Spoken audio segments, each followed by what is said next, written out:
Your wide receiver, though, he's all over the news because he ran a slow time, 4.83. He's not the biggest guy. He's 5'10", 200, 209, 210? I don't know what he is, but a little thicker kid. But is that a worrisome issue for a team maybe selecting him?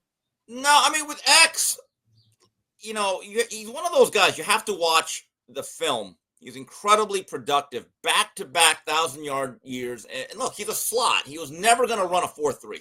Now, do I think a 4.8 hurts him? It certainly doesn't help him. But what is being a slot receiver? That means you have to understand coverage. You have to understand when to sit down, when to run through and cross. And he has a very high football IQ. He's built well. He's not going to win a lot of races, but he has an advanced knowledge of the game.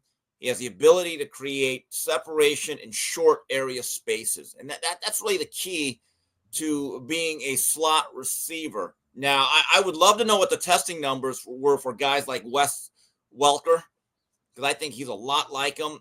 Braxton Berrios, I think, was a better athlete testing-wise. He's had an 8-9-year career. But again, are you looking for an American gladiator or a guy that knows how to play football? That's what Restrepo is. I believe Wes Welker, at least with a quick Google search, they're saying his 40-yard was 4.65. Yeah. So as long as he's twitchy, man, as long as he's like twitchy inside the numbers or inside the hashes, I mean, and he can find the hole and understand coverage, like Steve said, as long as he can do those things, I don't know why it's a big deal. 4.8, JB, though, you've been doing this for a long time. For a receiver, that is pretty dang slow, though. I'm not trying to be like, and I'm not, you know me, I care more about the film than anything. But like 4.8, if I'm him, I wouldn't even ran it. If that's what you I think he had to, though, because if he doesn't run it, then it's like, why isn't he running it? I remember Anquan Bolden ran like a 4.7, and he got open a lot. And he was an outside receiver, more or less. Yeah. I don't put too much stock in it anymore, Smitty, because in this era, when you ain't hitting nobody no more over the middle and you can't put hands on them like we used to, I don't think it's a big deal anymore. Steve Largent was slow as dirt. We can talk about him all we want. You can show me all the times he got covered because I didn't see him too many. So I mean, there's been guys before him. So I don't think he's the last one either. That's true. And he's tough. Restrepo was tough. Once he gets the ball in his hands, he can make a guy miss or two. Look, when you look at Restrepo, I think what hurts him is that unlike a Berrios, didn't do a lot in the return game. That would have helped him if he would have been a more effective punt returner. He did it early in his career, and they took him off of it.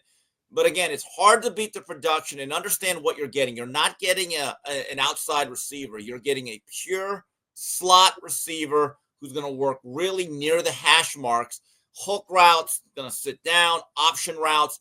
But if you're looking for guys to take the top off the defense, that's just not what he does. And the bottom line, Smitty, let's talk about the guys that came into the combine and ran 4.1.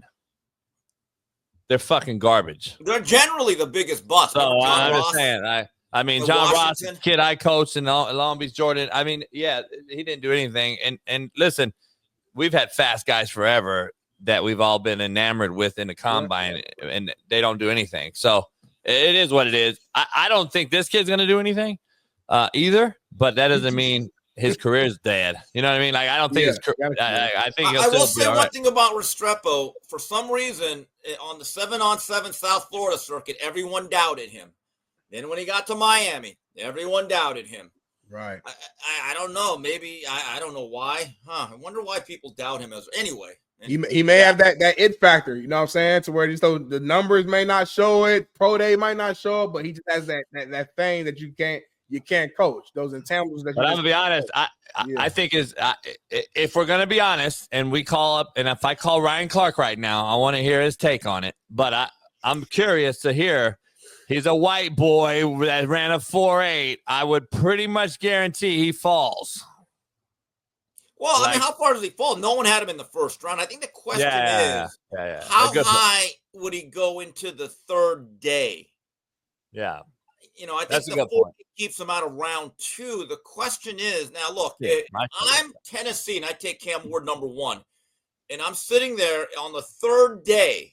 Mm-hmm. And I want to make my quarterback comfortable and have a familiar face. X might mark the spot. Woo-wee. I want to get my pro shuttle because I think my shit look faster than that one. But we're gonna find out. You got the video somewhere on me? I might find one, dog. I might find one. So I didn't do a pro day because I got hurt, but I think I was definitely faster than this. But it's all good. Shout out to X.